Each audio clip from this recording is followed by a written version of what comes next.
Hey, this is Sebastian for the Metal Gods Meltdown, and today I'm joined by Katja Macabre. It's great to be chatting to you. Your debut EP, I'm on Fire, is a purebred, hard-rocking release with a dark and motivating message for people who have suffered abuse. How pleased are you with the responses from media and fans so far? I mean, it's been unprecedented for sure. It's been great to see people using it on social media for places like TikTok. I've seen a couple of people using it on there, which is very strange to me, that concept, but it's been fun. And then just massive thanks to the fans who've checked it out, shared it on Spotify, YouTube, iTunes, everywhere. It's been really heartwarming, especially for my first release. It's pretty bloody cool. That's really cool. So if I was totally new to your music, which track from the EP would you pay me to introduce me to your work? Probably I'm on Fire, probably because I did write it when I was a 16-year-old, maybe 17-year-old. So that track has followed me into my 20s and I don't think I could ever let it go. So yeah, I'm on Fire will probably be the one to go for. Awesome. So what made you choose that sort of theme for the EP? I mean, it kind of wrote itself. It was never a pre-written concept. And as I was putting the songs together for the EP, it just kind of fell into place. So the first song, I'm on Fire, was written back in 2016, 2017. Can't really remember when at this point. But it was written all those years ago. And then in my second year of uni, I wrote Be Alone. No, I didn't. I wrote Fight and 7 Reasons to Sin. And then in Quarantine Mark 1, I wrote Be Alone. So it's been a good few years of processing to write the album. And then they just sort of fell into place as this sort of conceptual story that created itself over time. And then plopping an acoustic version of I'm on Fire in at the end just kind of seemed like the way to round off the EP. Excellent. So because of the pandemic, did you consider holding back the release? So annoyingly, we had some hiccups with production of the EP. And that's no one's fault, really. It's just we ended up going in a different direction with our producer. So we almost had to halt putting out the EP. And I think, if anything, the pandemic sort of shunted the production along and actually made me go, I need to get off my arse and actually put something out into the world. So I think, yeah, if anything at all, it boosted my need to get music out into the world. What made you decide to go down the hard rock route, and do you have any other musical interests away from rock? Yeah, so I'm a classically trained opera vocalist and I did 8 years of musical theatre training. So I've had a plethora of different musical influences coming at me left, right and centre. And I also studied for 4 years doing popular music, so for my university degree. And having all those different types of popular music just kind of thrown at me into the mix. I've never really had one genre of favourite music. Like, I grew up listening to world music and Bhangra and traditional African music because my parents are super into crazy music like that for dance because they're dancers. But I think when I decided that I wanted to go down the hard rock route was when I was maybe 13. I was in a band. I used to do courses at the Roundhouse and I was in this sort of crazy metal band. I think we were called Fallen Souls or something dumb and teenagery. But yeah, I ended up getting into that sort of gothic hard rock metal genre. And throughout my teens and into my 20s, that genre has just kind of followed me. And it's been the heaviest genre that I personally can relate to. And that's because it's got a lot of, not only does it have a lot of power in a positive sense, but that kind of music can hold a lot of trauma and can be an outlet for trauma. And I've been bullied and I've dealt with abuse, both mental and physical. And it's just the best way for me to express everything I've been through in a musical sense. Yeah, I can totally relate to that. I mean, metal music, hard rock music has sort of like gotten me through a lot. So I can totally see what you're saying.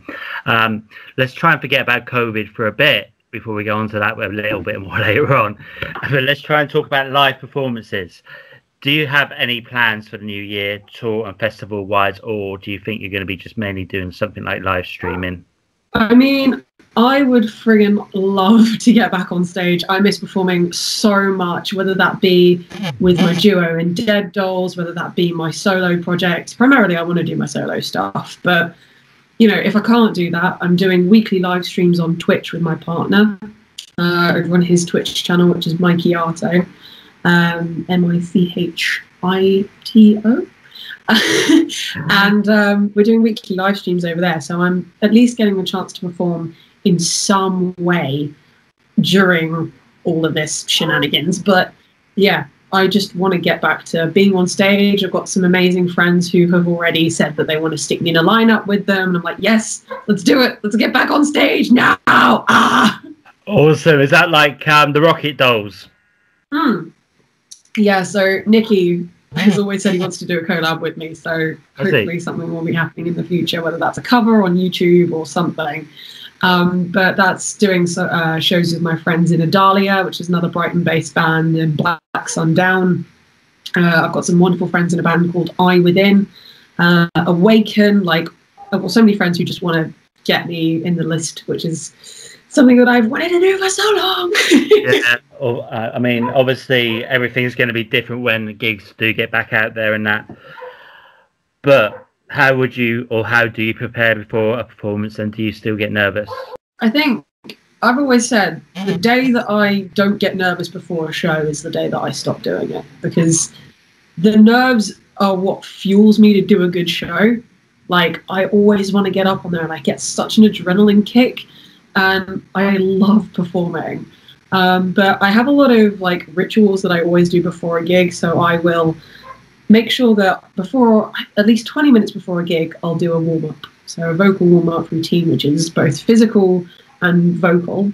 I'll probably stuck on like a lozenge for a little bit of time, maybe like a vocal zone or a strepsil, depends how my throat's doing.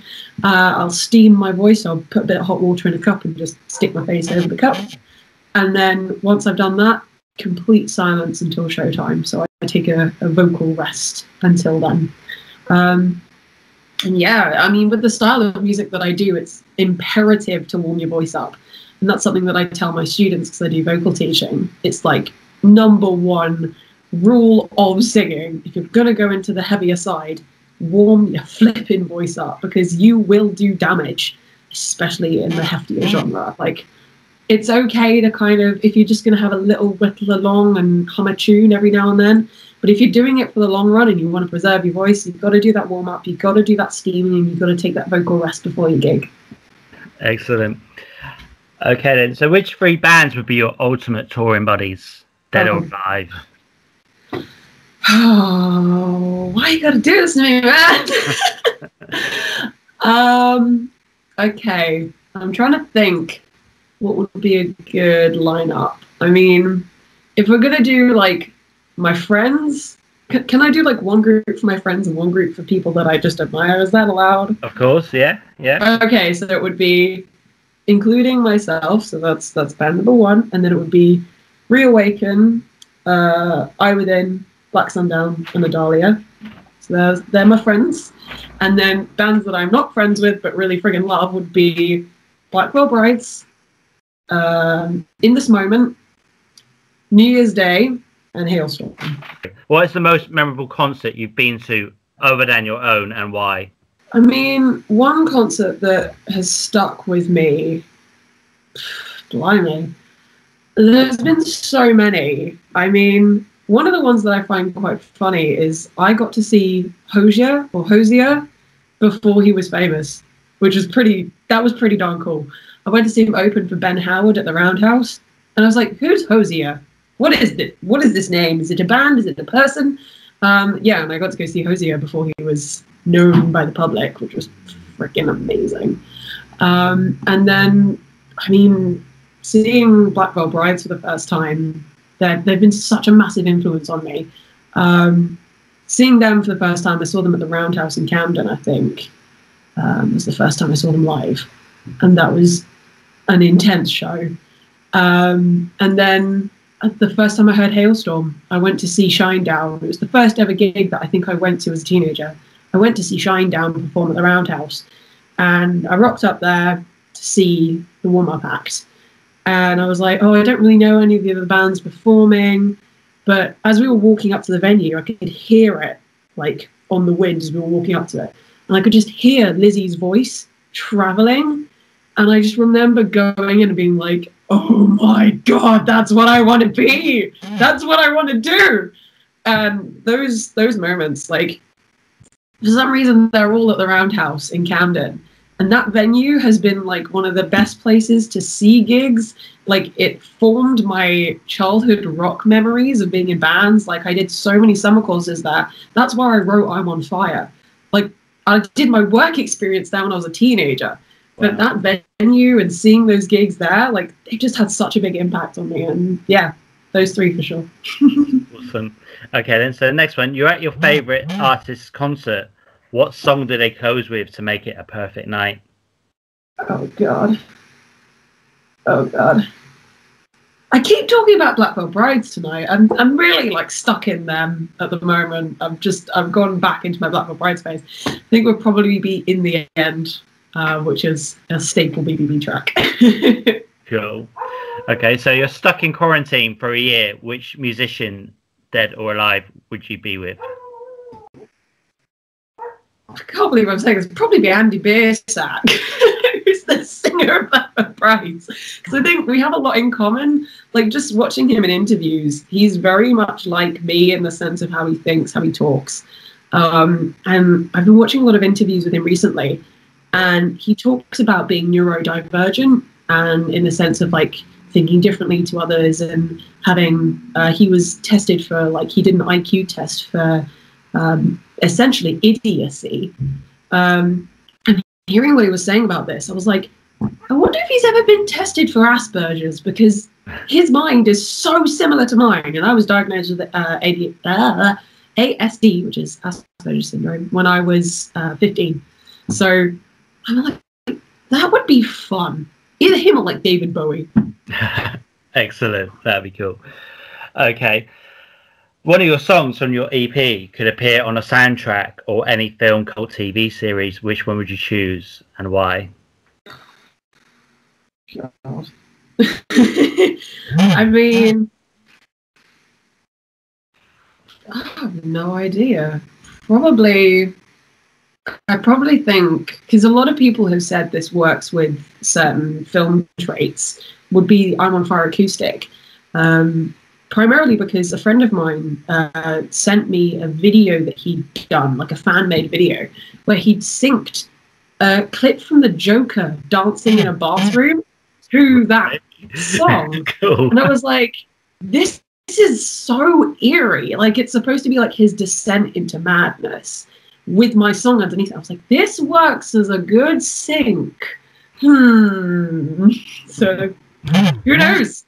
Awesome. Okay. So imagine having to give me the last thing you brought. What would it be?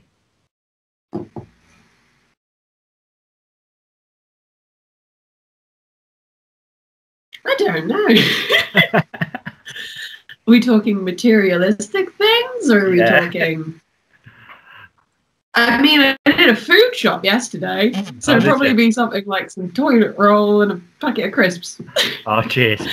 Okay. There you go. Cool. Can you tell me why we should check out I'm on Fire?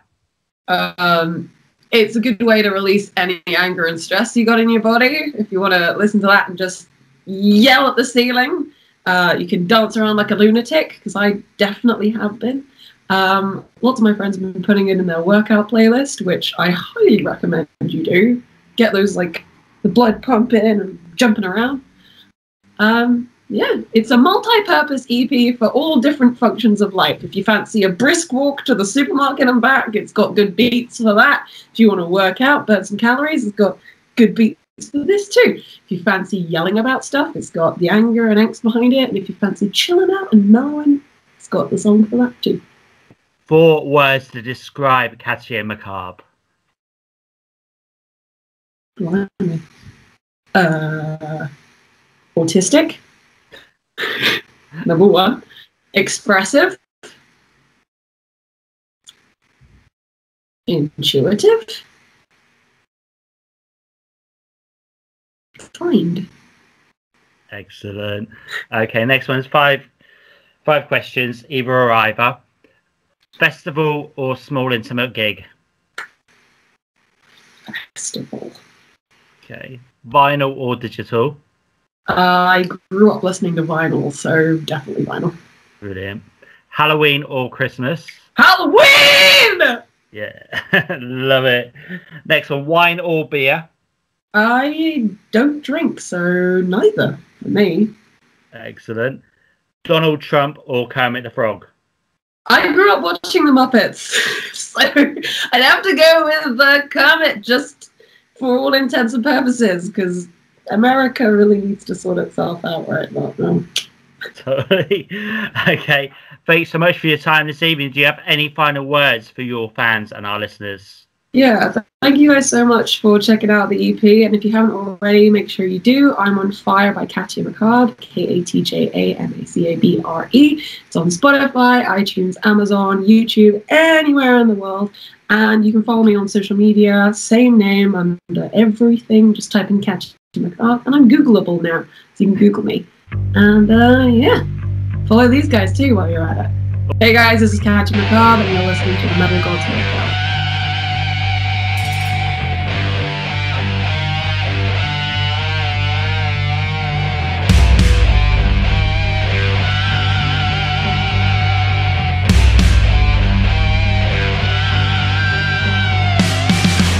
Smiles, cold hearts, I feel you taking over me. Can't feel, can't breathe. How much am I supposed to take when you try to tell me that I'm the only one of your life? Each time I feel you suffocating me. You added another fire in my heart. The fire's burning angry, not about to stop. I'll keep burning low, I'll keep burning strong. I'm on fire.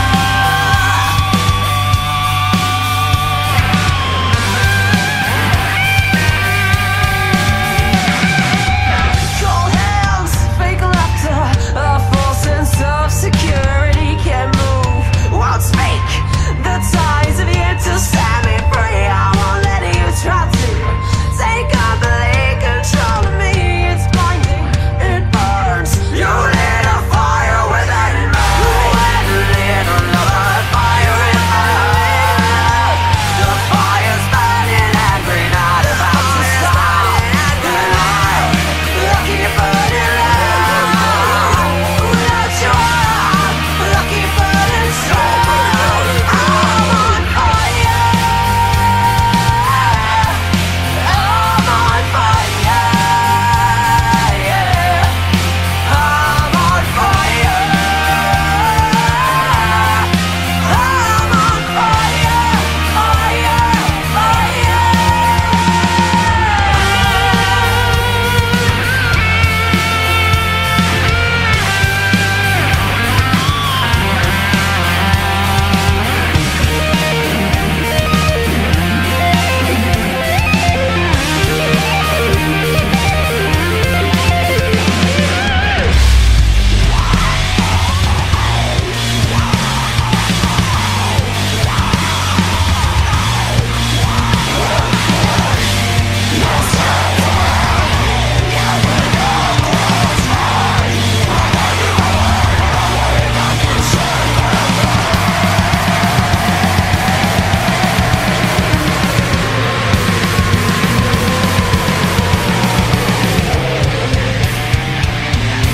You went and lit another fire in my heart. The fire's burning angry, not about to stop.